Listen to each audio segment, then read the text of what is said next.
Bienvenue sur mon podcast Au cœur des possibles. Je m'appelle Anaïs et ma vie a changé quand j'ai décidé de changer de regard sur elle et de vivre depuis l'espace du cœur.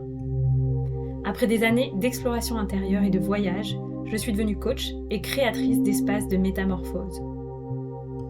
Je suis convaincue que nous grandissons beaucoup plus vite grâce au soutien du groupe. Je crois profondément en la force de la communauté sur un chemin d'éveil de conscience et d'ouverture du cœur. Ce podcast est donc offert à celles et ceux qui souhaitent, comme moi, voir la vie avec le cœur et grandir avec audace, souveraineté et prospérité. Je te propose de vivre ensemble un changement de paradigme, un changement de regard sur toi-même, un changement de regard sur la vie et un changement de regard sur la période d'ascension planétaire que nous vivons. Je te partage ici les clés qui m'inspirent pour qu'on chemine ensemble au service de l'amour et de l'émergence du paradis sur Terre. Si tu rêves toi aussi d'un monde plus beau et plus en paix, alors tu es au bon endroit, au bon moment.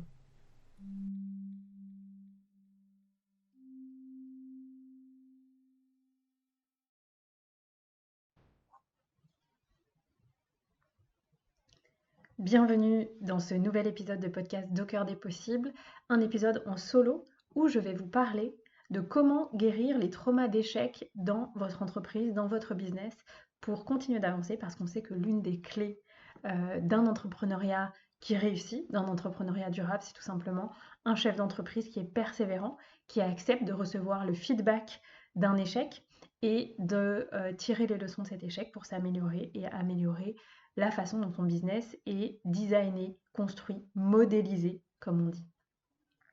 Ok, si vous découvrez ce podcast avec cet épisode, moi je m'appelle Anaïs, j'ai 36 ans, je suis coach pour entrepreneurs du bien-être et je vous accompagne à différents niveaux de votre activité, soit pour les entrepreneurs qui souhaitent faire décoller leurs activités, que vous soyez vraiment entrepreneur débutant ou que vous ayez déjà créé votre activité depuis quelques mois ou peut-être quelques années mais que ça ne décolle pas. Pour ça, je vous accompagne dans mon programme Signature The Shamanic Business Academy. Et puis pour les entrepreneurs plus avancés qui ont déjà un business qui fonctionne, qui génère entre 4 000 et 5 000 euros par mois, eh bien, je vous accompagne à passer le prochain niveau d'impact et de rentabilité financière à travers des accompagnements individuels. Voilà, une fois qu'on a dit ça, je suis aussi ravie de vous inviter à aller un peu plus loin ensemble. J'ai créé un groupe Telegram pour se soutenir où je vous pose des questions régulièrement, où je vous partage les backstage de mon business sous forme d'audio, sous forme de questions d'auto-coaching et où vous pouvez demander de l'aide, poser vos questions, partager ce qui fait sens pour vous. Donc c'est un groupe d'entraide et vous pouvez rejoindre ce groupe tout simplement avec le lien qui est dans la bio de cet épisode. Également candidater aux accompagnements dont je viens de vous parler pour que vous puissiez échanger avec moi avant qu'on débute, sentir si c'est un bon match, si vous êtes aussi la bonne personne pour que je vous accompagne, parce que moi je cherche à accompagner uniquement des personnes qui sont déterminées, autonomes, passionnées par ce qu'elles font et qui ont un grand élan d'avoir un impact dans le monde pour créer ce nouveau monde dont je vous parle régulièrement ici dans ce podcast. Ok, c'est parti maintenant pour cet épisode sur comment dépasser le trauma d'un échec dans votre activité. Comment dépasser le trauma d'un échec dans votre activité? Moi, ce que j'ai envie de vous dire dans ces cas-là, c'est que par définition, on va suivre une approche de libération des traumas. Il y a différentes techniques possibles en matière de libération des traumas, des techniques qui vont être de venir réguler le système nerveux à travers des approches somatiques, donc par le corps. C'est ce qu'on va faire notamment avec le breathwork, potentiellement avec le yoga, ou avec les méthodes telles que le somatic experiencing, qui est une méthode de thérapie où on va beaucoup venir réguler le système nerveux par des mouvements dans le corps, ou on va avoir des outils et des méthodes qui vont venir passer par le prisme du mental, le prisme de l'esprit, pour ensuite agir sur le système nerveux. C'est le cas notamment de l'outil dont je vous parle souvent, qui est Internal Family System, qui est un outil où on va venir rencontrer les parts blessées à l'intérieur de nous, celles qui se sont créées après un traumatisme, rencontrer chacune de ces parts, dialoguer avec elles, les remettre en sécurité pour que ces parts qui souvent sont en fait des saboteurs cachés, inconscients, soient en intégrité avec vers là où on veut aller. Donc en fait, c'est ce qui se passe typiquement quand il y a le trauma d'un échec. On va ressentir de la honte toxique, de l'humiliation, et puis va s'ajouter peut-être à ça le syndrome du bon élève, donc la personne qui a vécu peu d'échecs dans sa vie et qui va ressentir énormément de honte et d'humiliation, mais aussi qui va beaucoup se comparer aux autres et qui va se sentir défaillante et peur de ne plus être aimée parce qu'elle ne répond plus à ce qu'on attend d'elle. Donc ça, pour moi, c'est ce qui se passe au plan du trauma quand on est face à un échec dans un business, honte et humiliation, qui vont entraîner un figement fonctionnel en fait dans le système nerveux, des parts blessées notamment qui vont se sentir en peur d'être abandonnées, peur de ne plus être aimées, des parts qui vont se victimiser, qui vont ressentir un sentiment de défaillance. Et donc, comment on va libérer ça? Il y a potentiellement les différentes techniques dont je vous ai parlé. Moi, j'utilise beaucoup l'Internal Family System. Je suis aussi accompagnée à titre personnel avec cet outil. Et je le trouve très efficace et très intéressant parce que on vient s'inspirer en fait des thérapies de l'enfant intérieur pour aller rencontrer à travers l'approche traumatique les différentes parts de nous. C'est un outil qui est extrêmement simple à s'approprier et donc qui peut nous rendre relativement autonomes ensuite une fois qu'on a été accompagné avec cet outil et qu'on a compris comment il fonctionne. Pour moi, c'est aussi très important que chaque outil vous rende votre autonomie et votre souveraineté. Donc, je trouve ça vraiment fondamental de pouvoir utiliser et vous transmettre, vous parler d'outils qui vous rendent autonome. Si vous voulez en savoir plus sur cet outil, j'ai donné une masterclass en début d'année 2023 spécifiquement sur cet outil, une masterclass d'environ plus de 50 minutes. Je vous mettrai le lien dans les notes de l'épisode pour que vous puissiez télécharger cette masterclass, l'écouter et intégrer plus précisément cet outil. Donc ça va être important pour moi dans un premier step, quand on a vécu un échec dans un business, d'aller rencontrer ces parts-là, de reconnaître qu'il y a un trauma, de reconnaître qu'il y a un échec, de reconnaître qu'il y a un sentiment de honte et d'humiliation. Et de mettre en sécurité les parts de nous qui se sentent insécurisées de revenir dans une nouvelle action qui pourrait s'assimiler à celle dans laquelle on a vécu un échec. Typiquement, je pense à toutes les personnes qui m'ont dit « j'ai fait un lancement, ça n'a pas du tout marché, j'ai eu 0 personne et je ne me sens pas en capacité d'y retourner, j'ai envie de tout arrêter ». Certaines personnes ont suffisamment de persévérance pour vivre ce moment on pourrait dire de dépression, en fait, ce moment où on a envie de tout abandonner, de jeter nos serviettes. Et d'autres vont rester dans cet espace. Et ça dépend de votre système nerveux, de votre histoire personnelle, etc. Et si vous restez bloqué dans cet espace, potentiellement, ça va affecter la survie de votre activité. Et c'est vraiment là où c'est important de demander de l'aide, de vous faire accompagner par un coach qui a une approche trauma-informée. Pourquoi je dis un coach qui a une approche trauma-informée? Parce que pour moi, dans ces cas-là, le meilleur accompagnant pour vous, c'est un coach business, donc qui a une compréhension de ce qui se joue dans l'entrepreneuriat et qui en même temps a cette casquette trauma-informée, donc qui s'est formé et qui est informé aux mécanismes qui se jouent dans le corps et dans l'esprit en cas de trauma. Pourquoi? Parce que sinon, à l'opposé, vous allez avoir un coach mindset qui va vous dire bah non, mais c'est une croyance limitante, tu peux y retourner, tout va bien se passer, etc. Alors que tout votre corps et toutes les parts blessées qui ont été traumatisées par l'échec que vous avez vécu vont agir en saboteur tout le long de l'action que vous allez vouloir mettre en place, en l'occurrence un lancement ou peut-être je sais pas, redonner une conférence que vous avez trouvé qui n'a pas fonctionné, redonner une masterclass, etc., etc. Vous le savez, je trouve que le coaching mindset est une approche très intéressante parce qu'en effet, nos croyances et nos pensées ont un grand impact. Néanmoins, on sait aujourd'hui, avec les approches somatiques, avec les approches trauma-informées et voilà, toutes les approches traumatiques en fait, que c'est aussi l'état de votre système nerveux qui détermine vos pensées et vos croyances. Donc c'est le niveau de stress, d'anxiété, le niveau de trauma que vous avez dans votre système nerveux qui va déterminer les croyances que vous allez avoir. Donc, en fait, on a besoin d'agir sur les deux. On a besoin d'agir sur le système nerveux pour que votre système soit mieux régulé et qu'il n'aille pas dans les moments où vous avez besoin d'audace dans votre business, qu'il n'aille pas dans des espaces de figement, donc où il rentre en freeze, je me fige et je ne veux plus bouger, je suis en incapacité de faire ce que j'ai à faire. C'est notamment ce qui se passe potentiellement quand il y a de la procrastination. On ne veut pas non plus qu'il aille complètement en fight, même si on a besoin un peu de cette énergie de combat, de fight, quand on a besoin d'aller de l'avant avec un business. On a vraiment envie que le système nerveux soit dans le mode ventral, donc un mode où on se sent connecté, où on se sent en confiance avec la vie, avec les clients qu'on a. Vraiment, on se sent en sécurité en fait.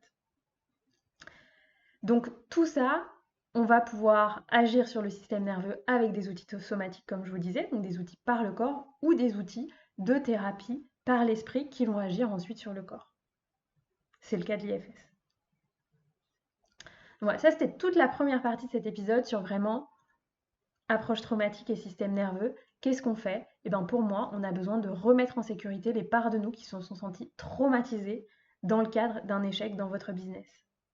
Et puis, une fois qu'on a dit ça, pour moi, on peut encore aller un peu plus loin en termes de recevoir le message que la vie vous a envoyé. Pourquoi? Parce que je crois profondément que la vie veut toujours nous combler.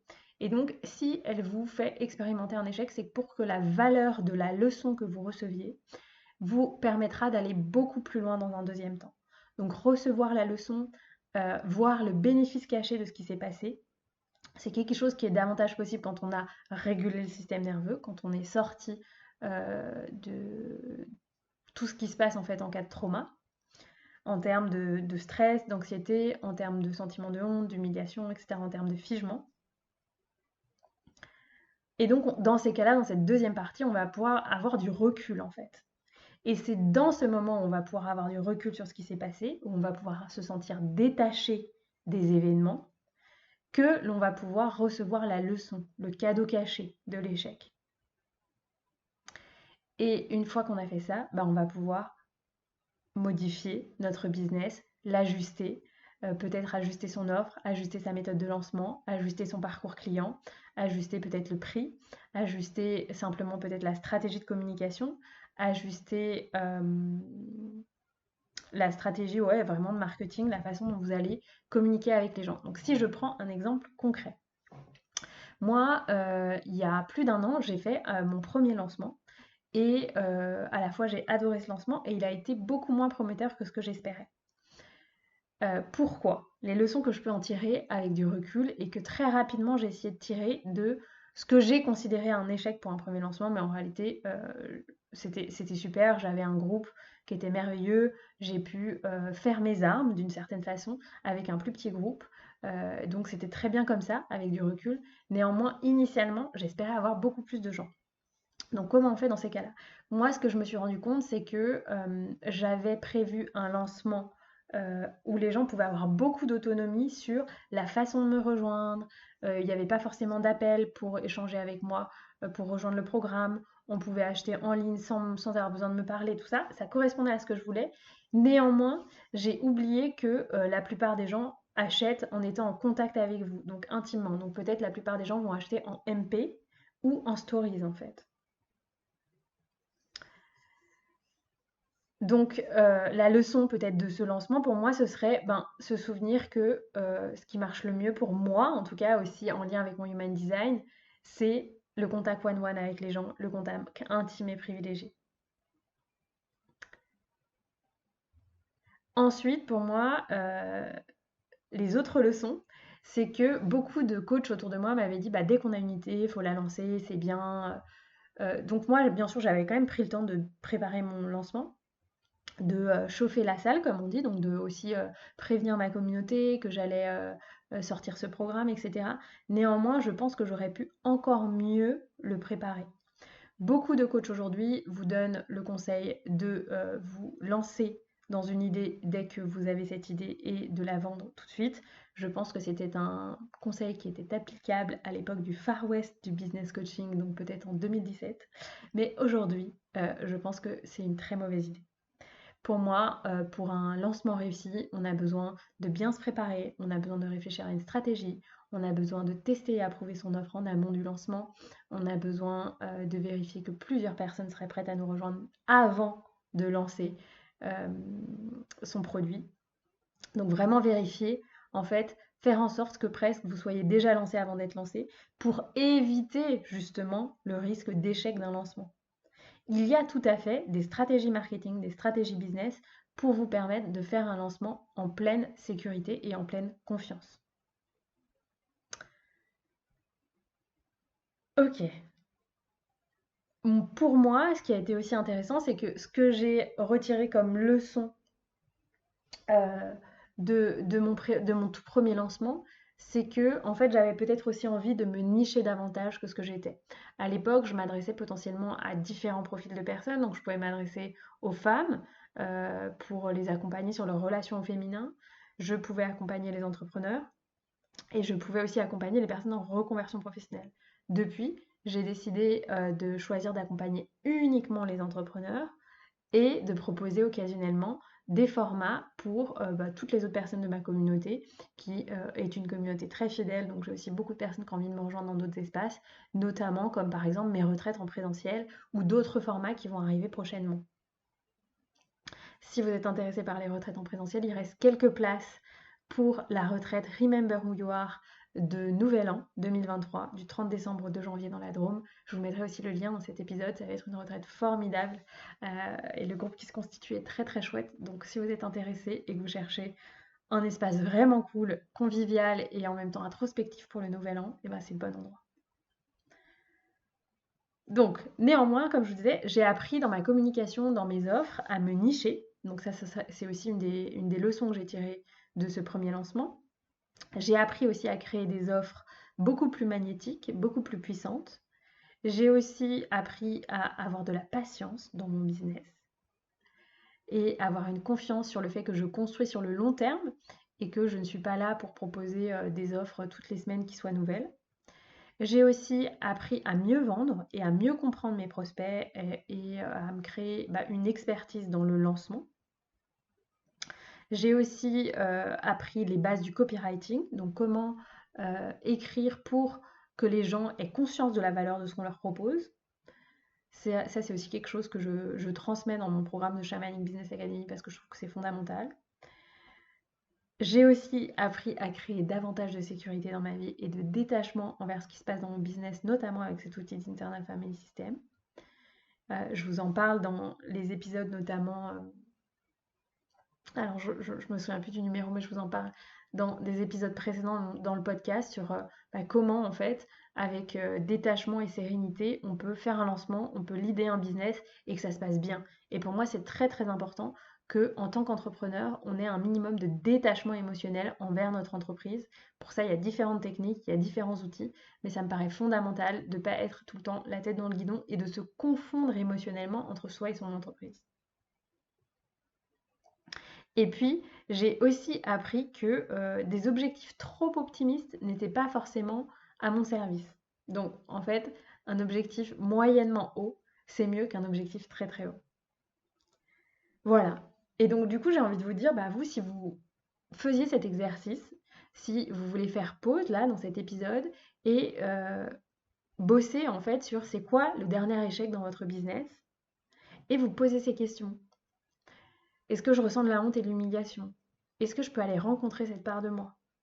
Qu'est-ce que je peux lui donner en termes de présence, en termes d'amour? De quoi elle a besoin pour que je puisse euh, refaire un jour peut-être cette action? Donc ça peut être un lancement, ça peut être une masterclass, ça peut être contacter un client, etc. Et quelle leçon je tire de cet échec? C'est quoi le cadeau caché derrière cet échec?